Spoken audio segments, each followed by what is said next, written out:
Life Audio.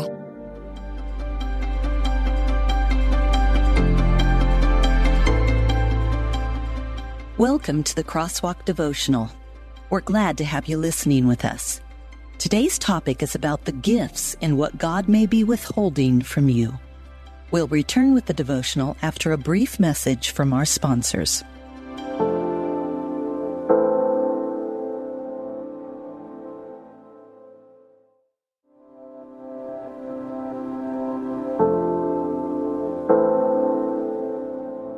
The Gifts in God's No, written and read by Cindi McMenamin.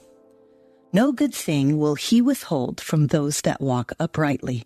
Psalm 84:11, New American Standard Bible. Have you ever asked God for something and he didn't deliver? I know what that is like, and it hurts. But I've learned through the years that God's no often ends up being a gift greater than what I had originally asked for. Whether I was trying to get my first book published, trying to have a second child, or trying to pry open a door of opportunity, every time I received a no, it turned out God was really saying, wait, I have something far better than what you've asked for. Yet all I could see in front of me at the time was a rejection letter, another month of what I thought was unanswered prayer, or another closed door, more waiting, more disappointment, discouragement. Hannah of the Old Testament knew that discouragement. She longed to have a baby, yet we find twice in the first few lines of her story that the reason for Hannah's infertility was because the Lord had closed her womb. 1 Samuel chapter 1, verses 5 and 6. Ouch.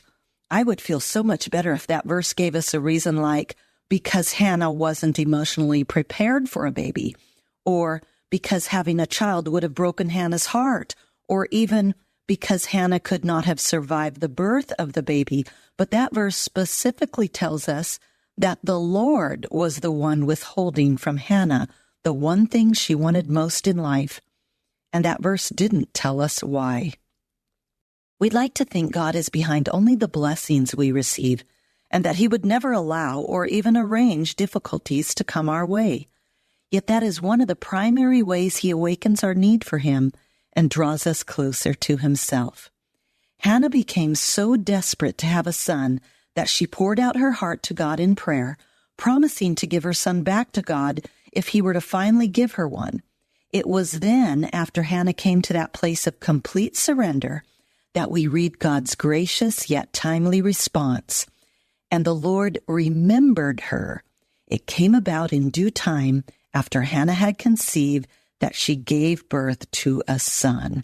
1 Samuel 1, verses 19 and 20. Hannah got her long-awaited son, but years later than she had anticipated. The no she had perceived from God earlier was really wait, and the wait turned out to be the best blessing of all. Hannah didn't have just any baby. She had a son named Samuel, who became one of Israel's greatest prophets and priests. He not only anointed Israel's first two kings, but he helped turn the nation's heart back toward God. Hannah simply asked God for a baby, but God wanted to give her and her son a legacy. Hannah had a dream, but God had for her a destiny. What Hannah earlier perceived as no was a gift in terms of God's timing. God wanted to give her so much more than she asked for. So he waited and did it in his timing, not hers. Intersecting faith and life. Scripture tells us in Job 42:2 that God can do all things. No plan is impossible for him. Scripture also tells us in James 1:17, every good and perfect gift is from above, coming down from the Father of the heavenly lights, who does not change like shifting shadows.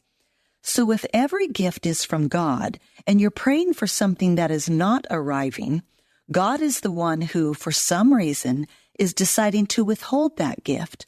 And I have learned through the years that some of God's best gifts to us are the very things he decides to withhold. Is God's gift to you a difficulty, a loss, a frustration, or untreatable pain? We don't typically see those circumstances as gifts. They are more like disappointments, aggravations, or perceived rejection, but they may be gifts nonetheless, given to grow us to a new level spiritually or prepare us for something better to come, or even to help us see something extraordinary about God that we couldn't see before. If your idea of a good thing differs from God's right now, can you trust the wisdom in His withholding and be assured that the all-knowing, all-loving God is much more capable of managing your life than you are?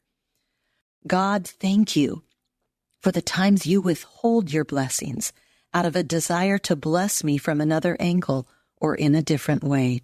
Help me realize that the one thing I need the most, my one missing piece, is you. For further reading, 1 Samuel 1, 1 through 20. For more on God's wisdom in His withholding, see Cindy's book, When God Sees Your Tears. The Crosswalk Devotional is a production of Life Audio and Salem Media. If you liked what you heard today, please take a second to rate and review this podcast in your favorite podcast app so that more listeners like you can find the show. For more faith-filled, inspirational podcasts, visit us at lifeaudio.com.